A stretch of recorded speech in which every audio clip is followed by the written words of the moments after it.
오늘 함께 보실 말씀 신약성경 누가복음 13장 6절부터 9절입니다. 누가복음 13장 6절부터 9절 말씀을 저와 여러분이 나누어서 교독하도록 하겠습니다. 6절부터 제가 읽겠습니다.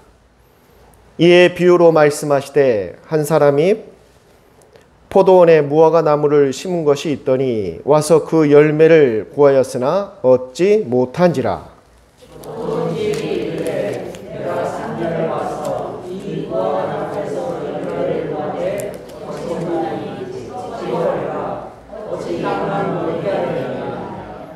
대답하여 이르되 주인이여 금년에도 그대로 두소서. 내가 두루 파고 거름을 주리니 이후에 만일 열매가 열면 좋거니와 그렇지 않으면 찍어 버리소서 하였다 하시니라. 아멘. 오늘 말씀은 예수님께서 하신 비유의 말씀입니다. 실제 있었던 일이 아니고 예수님께서 비유로 말씀하신 것입니다. 내용은 아주 간단합니다. 포도원의 주인이 무화과 나무의 열매를 먹기 위해서 그 포도원에 몇 그루의 무화과 나무를 심었습니다. 그런데 1년이 지나고 2년이 지나고 3년이 지나도 도통 그 무화과 나무는 열매를 맺지 않는 겁니다. 주인은 무화과 열매가 필요해서 심었는데 3년이 지나도 열매 하나 맺히지 않자 주인이 와서 포도원을 지키는 포도원 지기에게 말합니다. 저 무화과 나무를 당장 찍어서 버려라. 열매도 맺지 않는 무화과 나무를 뭐하러 더 이상 심을 필요가 있겠느냐라고 이야기한 겁니다. 그러자 포도원 지기가 와서 이야기합니다. 주인님, 한 1년만 더 기다려 주십시오. 제가 좀 더 많이 거름도 주고 물도 잘 주고 관리해서 한번 열매를 만들어 보겠습니다. 만약에 1년이 지났는데도 그래도 열매가 없으면 그때 찍어서 버립시다. 그러자 주인이 그 말을 듣고 승낙을 한 겁니다. 아주 간단하죠? 오늘 말씀의 내용이. 그런데 예수님은 오늘의 이 말씀을 비유로 말씀하셨다고 했습니다. 비유로 이야기했다는 것은 하시고 싶은 말씀이 있는데 그 말씀을 사람들이 잘 이해하지 못하기 때문에 이해하기 쉽게 예를 들어서 설명한 겁니다. 그럼 이 비유에 등장하는 사람들은 누군가? 먼저 이 포도원을 만든 주인은 하나님을 이야기하는 겁니다. 하나님. 그리고 그 포도원을 관리하는 관리원은 예수님입니다. 그리고 이 포도원은 하나님께서 만드신 이 세상입니다.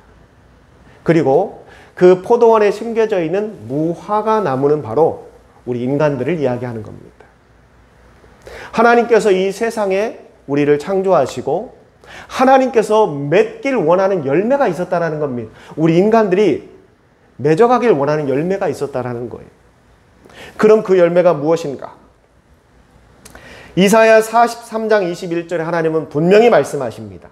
내가 이 백성을 나를 위하여 지었나니 나는 그들에게 찬송하게 하려 함이라 라고 말하고 있습니다. 할렐루야.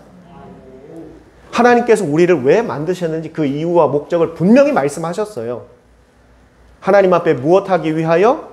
찬송하기 위하여 우리를 지었다라고 말씀하셨습니다.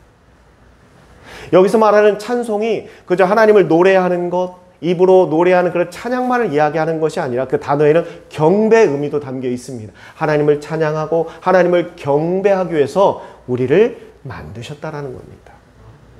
다시 말해 우리가 이 땅에서 만들어 가야 될, 맺어 가야 될 열매는 하나님을 향한 찬양, 하나님을 향한 경배가 되어야 한다는 겁니다. 그런데 하나님이 아무리 기다리고 기다려도 그 열매를 맺지 않는다는 겁니다. 인간들이. 그래서 뒤이어 이사야 43장 22절에 또 이렇게 말씀하십니다.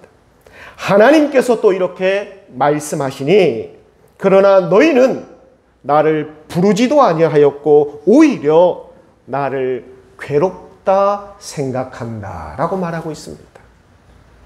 하나님을 찾지도 않고 부르지도 않고 뭐 찬양과 경배를 떠나서 아예 하나님을 부르지도 않고 찾지도 않는데요, 인간들. 그리고 심지어 하나님을 괴로워한다라는 말, 이 괴롭다라는 말에는 싫어한다라는 뜻이에요. 오히려 하나님을 싫어하고 하나님을 멀리하고 있다라고 이야기하고 있습니다.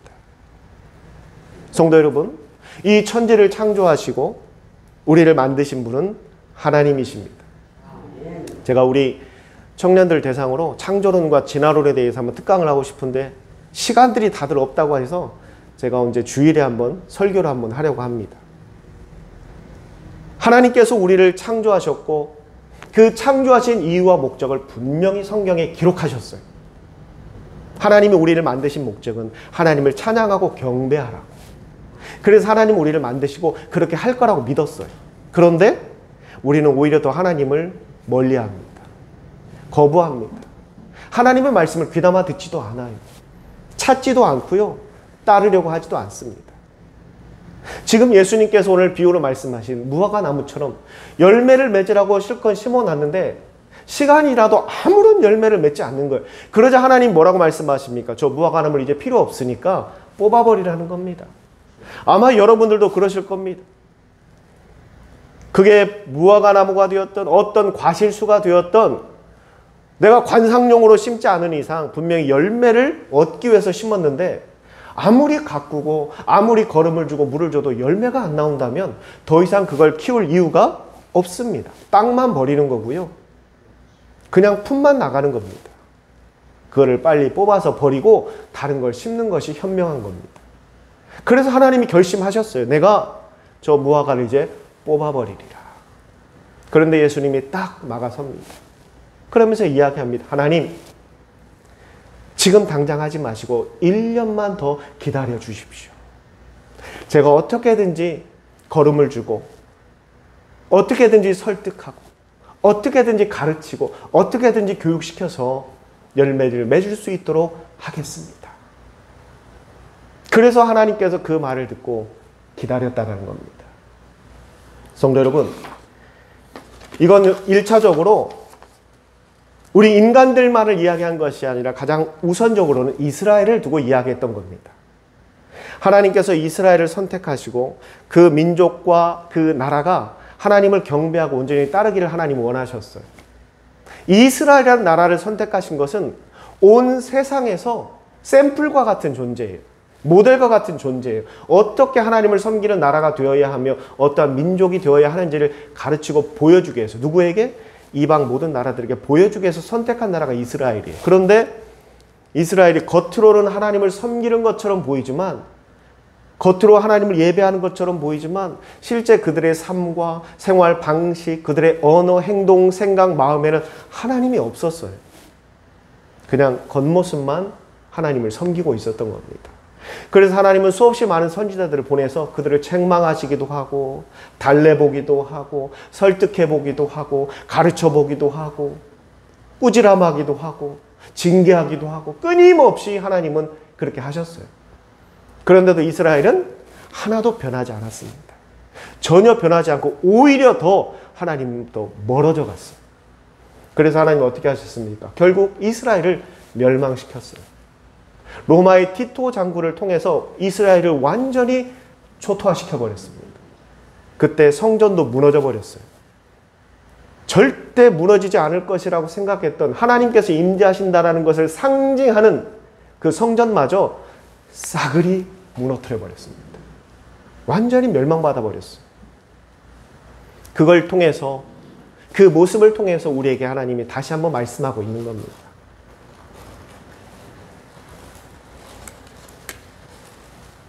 하나님께서는 분명히 말씀하셨습니다. 열매 없는 무화과 나무를 내가 찍어 버리리라. 여러분, 이건 참 무서운 이야기예요. 무서운 이야기. 왜 무서운 이야기인가? 바로 우리를 두고 하신 말씀이기 때문에.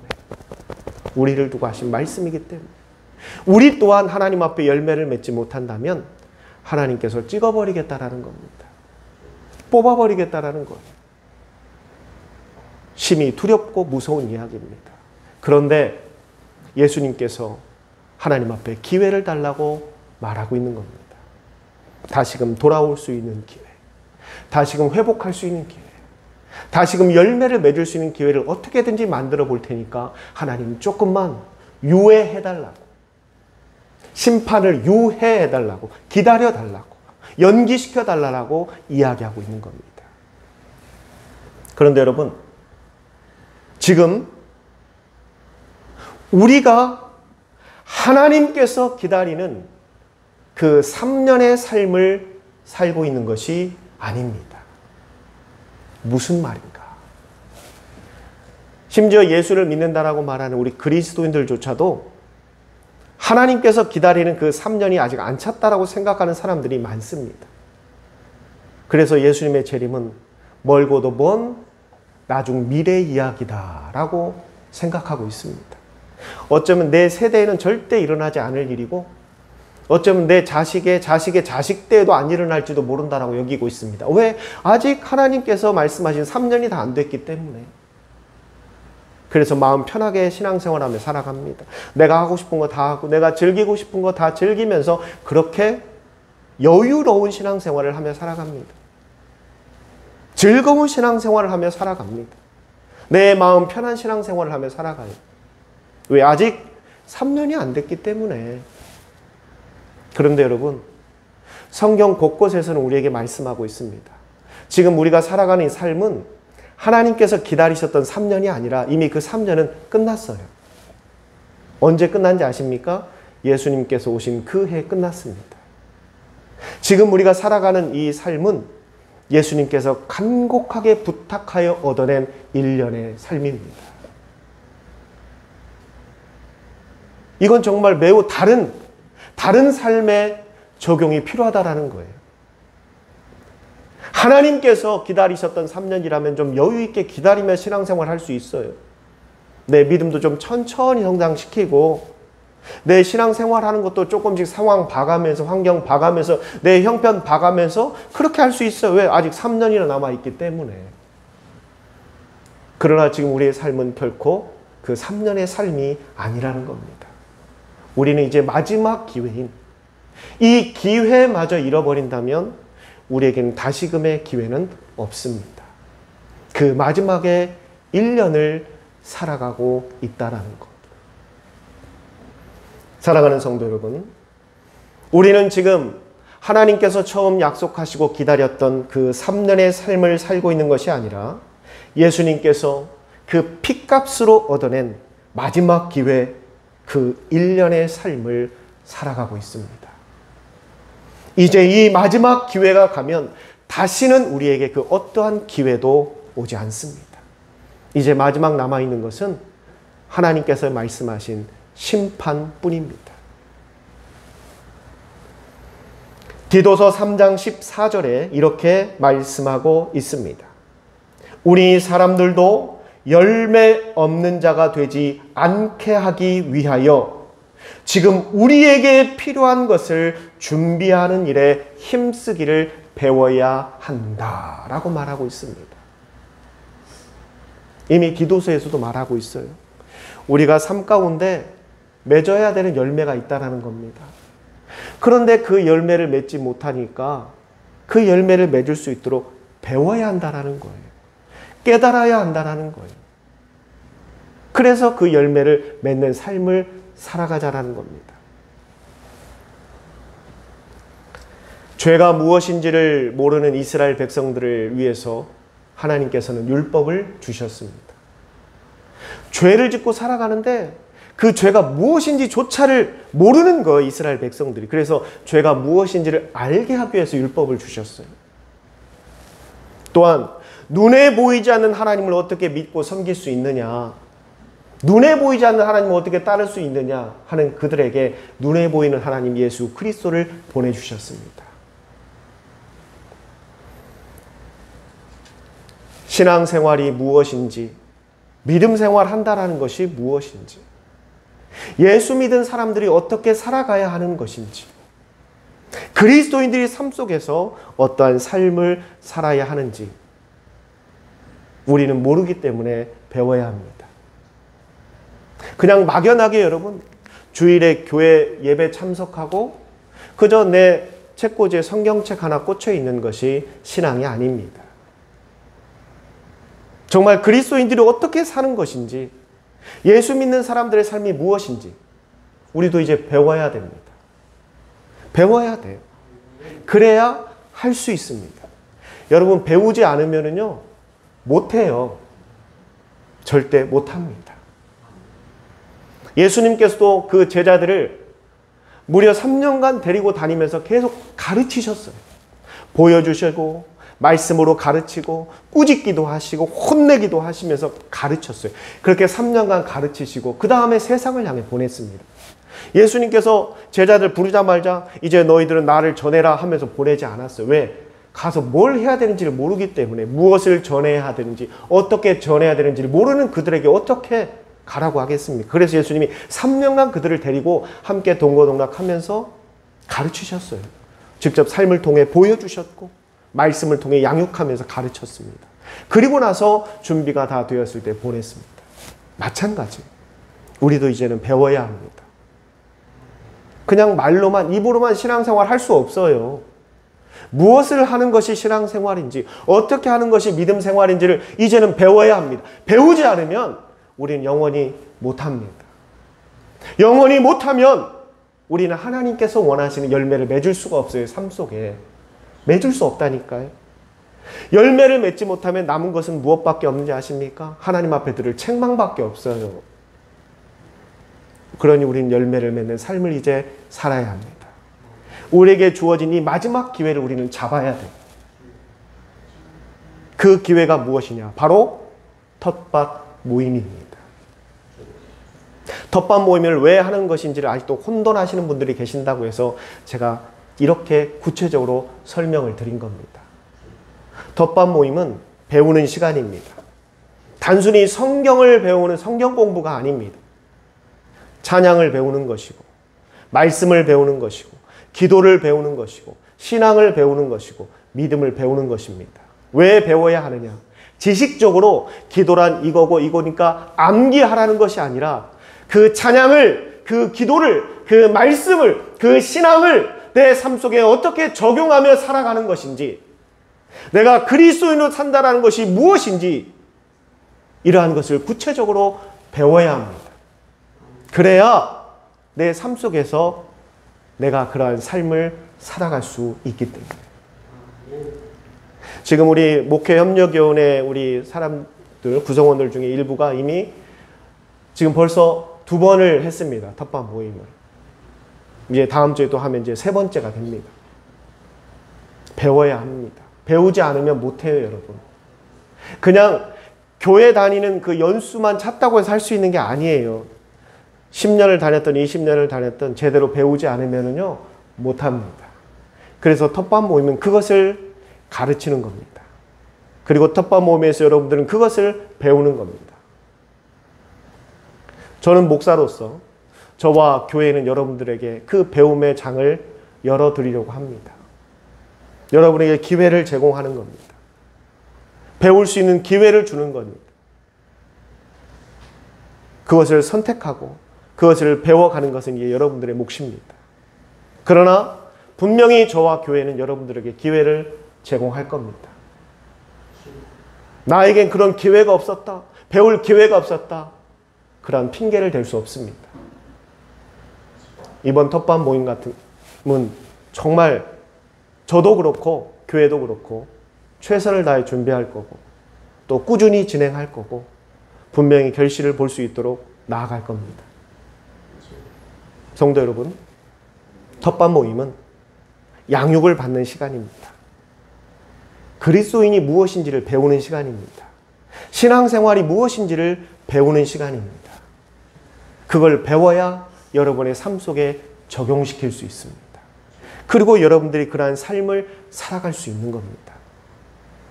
여러분들 정말 필요한 시간입니다. 지금 우리에게 가장 필요한 시간입니다. 어떤 분들은 물으실 겁니다. 목사님, 그럼 텃밭 모임만 하면 우리가 완전히 다 되는 건가요? 아니에요. 분명히 결론부터 말씀드리면 아닙니다. 텃밭 모임은요, 최소한입니다. 최소한 그 정도는 해야 합니다. 그리고 그 텃밭 모임이 어느 정도 이제 우리 삶 가운데 정착이 되면 이제 스스로 깨닫기 시작합니다. 나에게 부족한 것이 더 무엇인지, 내가 간구해야 되는 것이 무엇인지를 이제 스스로 깨닫기 시작해요. 더 궁금해지고요. 더 찾게 되어 있습니다. 그렇게 만들어져 가는 게 텃밭 모임의 취지입니다. 이거 하나로 완전히 다 끝나는 게 아니라 이건 시작이고 가장 기본적인 것이고 기초입니다. 이게 준비되어야 그 토대 위에 이제 신앙을 쌓아갈 수 있는 겁니다. 아직도 텃밭 모임에 대해서 의문이 되고 궁금하신 분들이 있으면 언제든지 저에게 와서 물어보시기 바랍니다. 제가 자세히 설명해 드리겠습니다. 사랑하는 성도 여러분, 지금 우리의 삶은 여유로운 그 풍족한 시간이 남아도는 3년의 삶이 아니라 예수님께서 핏값으로 얻어낸 마지막 기회 1년의 삶을 살아가고 있다는 것 꼭 기억하시기 바랍니다. 이 기회를 잡아야 합니다. 그리고 이 기회에 우리가 열매를 맺어야 합니다. 그 열매가 없다면 우리에게 남은 것은 하나님 앞에 심판과 질책밖에 없습니다. 저는 우리 양일 침례교회 모든 성도들이 하나님께서 원하시는 그 귀한 열매들을 맺는 여러분들이 되시기를 주님의 이름으로 축원합니다. 기도하겠습니다. 귀하신 아버지 하나님, 오늘도 저희들을 불러주시고 하나님 앞에 예배케 하여 주심을 감사합니다. 하나님께서는 저희들에게 하나님을 찬양하며 경배하라고 저희를 부르셨고 창조하셨습니다. 그런데 우리는 나의 삶을 위해서, 나의 생활을 위해서, 나의 인생을 위해서 살아가고 있습니다. 하나님과는 무관하게. 결국 하나님은 그것을 그냥 놔둘 수 없기에 이제 필요 없는 무화과 나무를 찍어내겠다고 말씀하십니다. 하나님, 그 찍힘을 받는 무화과가 저희들이 되지 않게 하여 주시옵소서. 오늘 이 말씀을 꼭 가슴에 새기고 저들의 삶 가운데 분명한 열매를 맺어가는 우리 성도들이 되게 하여 주시옵소서. 그것을 위해서 이제 저희가 텃밭 모임을 하려고 합니다. 신앙이 무엇인지, 믿음이 무엇인지, 그리스도인의 삶이 무엇인지, 예수 믿고 산다라는 것이 무엇인지를 이제 제대로 한번 배워보려고 합니다. 우리 성도들이 다 동참할 수 있게 해주시고 이 기회를 분명히 잡아 우리의 성장뿐만이 아니라 우리 교회의 성장, 그리고 좋은 결실들이 많이 맺어져서 하나님 앞에 칭찬받고 성장하며 부흥하는 교회가 될 수 있도록 인도하여 주시옵소서. 또한 우리 귀한 아들 이혜성 형제가 이제 입대를 앞두고 있습니다. 하나님께서 이 아들을 끝까지 지켜주시고 함께해 주셔서 정말 군 복무 기간에 머리털 하나 상하지 않고 건강하게 군 복무를 마치고 돌아올 수 있도록 지켜보호하여 주시옵소서. 온 성도가 입대하며 제대하는 그날까지 우리 이혜성 형제를 위해서 기도할 수 있게 하여 주시고 앞으로 우리 이혜성 형제가 귀한 믿음의 삶을 살아가며 하나님을 신실하게 따를 수 있도록 저희들 기도로 후원할 수 있게 하여 주시옵소서. 이제는 우리 주 예수 그리스도의 은혜와 만극하신 하나님의 사랑하심과 성령님의 역사하심이 하나님께서 원하시는 귀한 삶의 열매를 맺어가며 하나님 앞에 칭찬받고 그 믿음의 성장을 통하여 참된 그리스도인의 삶을 살아가기를 소망하는 우리 귀한 성도들의 머리 위에와 저들의 가정과 자녀와 일터와 사업장 위에, 또한 건강의 문제, 인생의 여러 가지 어려움으로 고민 가운데 있는 우리 성도들 머리 위에와 군 입대를 앞두고 있는 우리 이혜성 형제, 또한 군 복무 가운데 있는 김효근 청년 머리 위에 이제로부터 영원토록 함께 하시옵기를 살아계신 예수님의 이름으로 축원하옵나이다. 아멘.